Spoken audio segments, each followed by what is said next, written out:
berbakti pada orang tua, tetapi begitu menikah menjadi tidak berbakti. Orang tua hanya mengatakan beberapa kata, dalam hatinya langsung merasa kesal.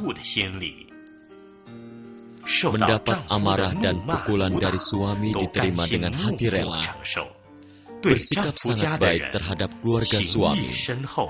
Terhadap sanak keluarganya juga sangat menyayangi. Tapi terhadap orang tua kandungnya sendiri, renggang hubungannya sungguh menyakitkan. Ada juga anak perempuan yang tidak berbakti, mengikuti suami pindah ke tempat lain, meninggalkan orang tua di kampung, sedikit pun tidak memikirkannya. Seolah putus hubungan dengan orang tua. Selembar surat pun tidak dikirim, membuat orang tua merindukannya sepanjang hari. Selalu khawatir, makan pun tidak enak, seperti digantung terbalik rasanya. Rindu orang tua terhadap anaknya tidak ada akhirnya. Kasih sayang orang tua pada anaknya sungguh mengagumkan dan tidak terbatas. Sungguh sulit digambarkan. Bila anak tidak berbakti, dosanya meski mengungkap penyesalan pada Tuhan, belum tentu bisa tercuci bersih. Setelah Sang Buddha selesai menjelaskan 10 budi orang tua, semua merasa sangat sedih dan sakit hati. Berdiam diri, ada yang terus bersujud kepada langit, ada yang memukuli dadanya penuh penyesalan, ada yang karena terlalu bersedih, dari semua pori-pori tubuhnya mengalir darah segar, karena nafasnya tersengal lalu pingsan. Tak lama kemudian, para murid pun sadar dan mulai meratap. Betapa sengsaranya. Orang tua demi anak-anaknya benar-benar sangat sengsara. Sungguh membuat orang sakit dan bersedih. Anak yang tidak berbakti sungguh menyakitkan hati orang tua. Coba kita berpikir kembali, dulu kita orang yang berdosa. Saat itu kita seperti dewa malam, berkeliaran dari timur dan barat, melewati hidup dengan nikmat, tidak pernah terpikirkan betapa besar dosa diri sendiri. Setelah mendengarkan penjelasan Sang Buddha, seolah bangun dari mimpi, sungguh-sungguh menyesali perbuatan masa lampau, memikirkan diri yang tidak berbakti ini. Sungguh, hati menjadi remuk, badan seperti terbakar. Mohon kepada Maha Guru, kasihanilah kita yang bodoh ini. Berilah kesempatan untuk bertobat. Mohon beritahu dengan cara apa baru bisa membalas budi orang tua. Sang Buddha memakai 8 cara unik untuk menjelaskan pada murid-muridnya. Kalian tahu budi orang tua demikian luhur. Sekarang saya akan jelaskan pada kalian. Bila ada seseorang di sisi kiri memikul ayahnya, di sisi kanan juga memikul ibunya, berjalan mengelilingi gunung Sungi, pikulannya membuat kulit dan daging terluka, hingga tembus ke tulang tapi tidak mengeluh. Darah segar mengalir membasahi mata kaki. Dengan cara begitu, setelah miliaran kalpa, tetap tidak dapat membalas budi orang tua.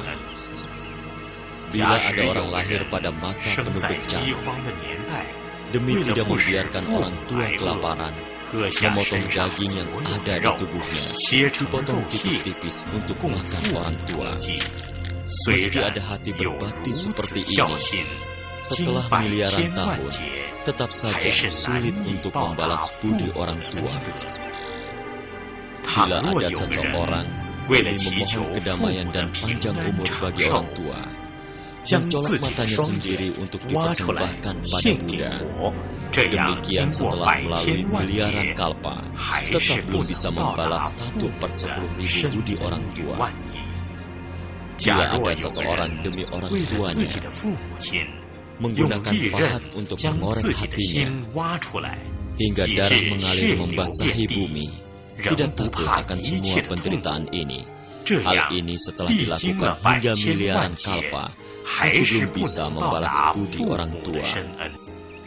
Bila ada anak yang demi orang tuanya rela menerima tusukan ribuan pisau tajam dan panah, serentak dihujamkan pada tubuhnya sendiri, menghujam dari segala arah hingga miliaran kalpa, masih belum bisa membalas budi orang tua. Bila ada seseorang demi memohon kedamaian dan usia panjang bagi orang tuanya, membakar tubuhnya sendiri untuk menyalakan pelita bagi Buddha, tetap saja, meski dilakukan miliaran kalpa, tetap saja tidak dapat membalas budi orang tua. Bila ada orang yang demi membalas derita orang tua, bekerja keras hingga daging dan tulangnya hancur, meski dilakukan hingga berkalpa-kalpa, tetap belum bisa membalas budi orang tua. Bila ada seseorang yang karena ingin berbakti, mewakili orang tua menelan besi yang panas, seluruh tubuh terluka bakar dan hangus. Demikian dilakukan hingga miliaran kalpa, juga belum bisa membalas 1/10.000 budi orang tua. Setelah mendengar penjelasan Sang Buddha mengenai budi orang tua, semua mencucurkan air mata. Hati sakit seolah diiris pisau. Juga tidak tahu bagaimana caranya untuk membalas budi orang tua. Sungguh merasa sangat malu, lalu bertanya pada Sang Buddha. Maha Guru, sekarang kita benar-benar kita adalah orang yang berdosa. Namun tidak tahu harus lakukan apa baru bisa membalas budi orang tua. Sang Buddha melihat semuanya ingin bertobat. Dengan gembira memberitahukannya, bila ingin membalas budi orang tua, minimal melakukan 6 hal demi orang tua. Pertama, menyalin kitab suci ini. Kedua, membaca kitab suci ini. Ketiga, menyesali semua dosa-dosa yang diperbuat. Keempat, senantiasa setulus hati memuja terhadap Triratna. Kelima, harus menerima Attasila. Keenam, banyak berdana dan melakukan perbuatan baik. Bila keenam hal ini bisa dilakukan, maka disebut anak berbakti. Bila tidak, merupakan penghuni di neraka.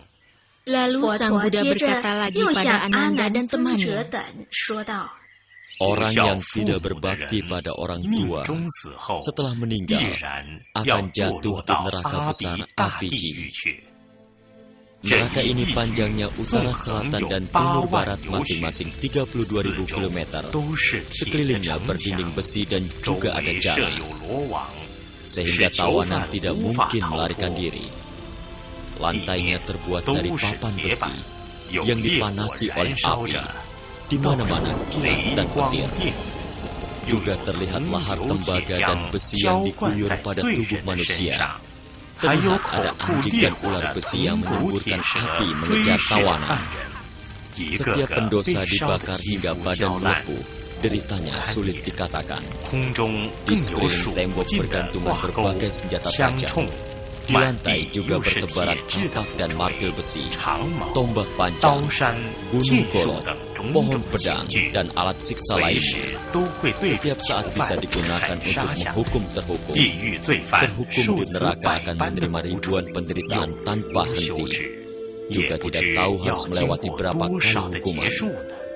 Kendati pun pernah menjalani hukuman di neraka ini, akan dihukum ke bagian neraka yang lain. Di atas kepala dipakaikan mangkuk penuh api, juga harus merasakan penderitaan dilindas bolak-balik kereta besi. Organ dalam tubuh, tulang patah, daging dan kulit pun hancur. Dalam sehari harus mengalami penderitaan mati hidup beribu-ribu kali. Sungguh mengenaskan.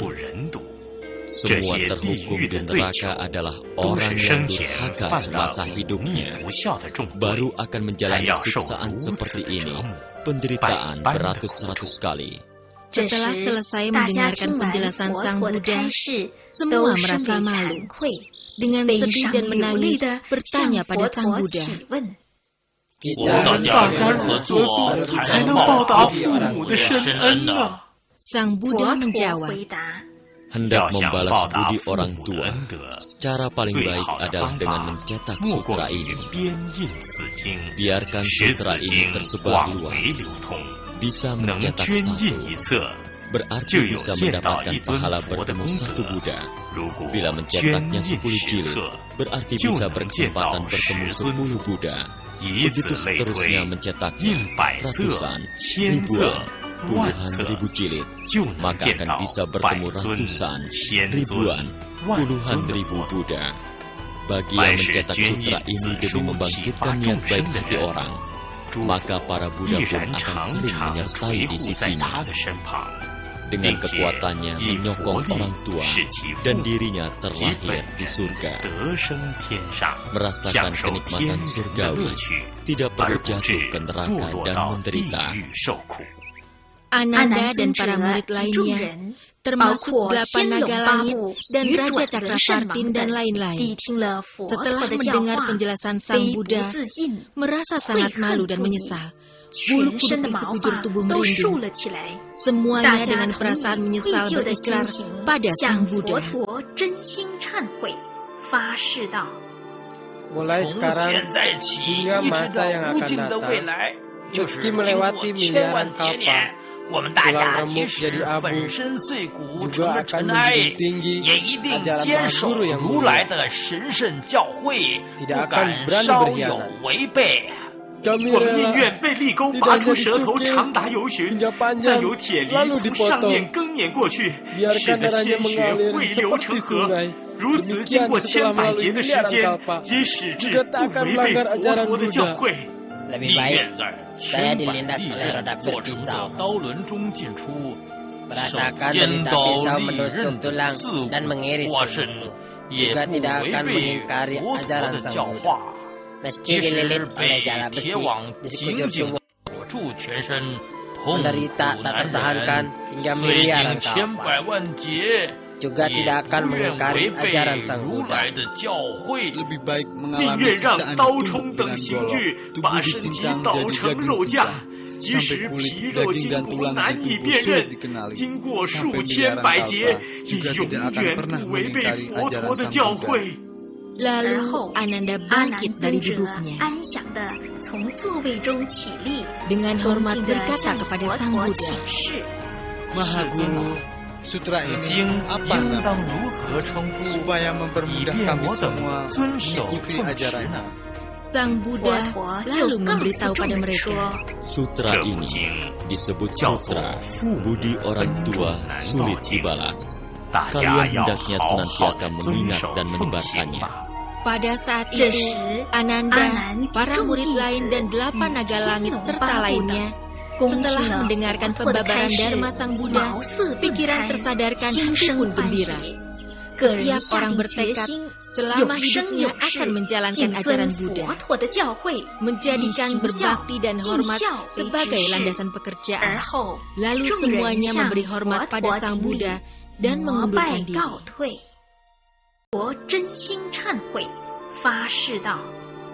Mulai sekarang hingga masa yang akan datang, meski melewati miliaran kalpa, tulang remuk jadi abu, juga akan menjunjung tinggi ajaran Mahaguru yang mulia. Tidak akan berani berkhianat. Kami rela lidahnya dicukil hingga panjang, lalu dipotong. Biarkan darahnya mengalir seperti sungai. Demikian setelah melalui miliaran kalpa, juga tak akan melanggar ajaran Buddha. Lebih baik saya dilindas oleh roda berpisau. Merasakan derita pisau menusuk tulang dan mengiris tubuhku. Juga tidak akan mengingkari ajaran Sang Buddha. Meski dililit oleh jala besi di sekujur tubuh, menderita tak tertahankan hingga miliaran kalpa, juga tidak akan mengingkari ajaran Sang Buddha. Lebih baik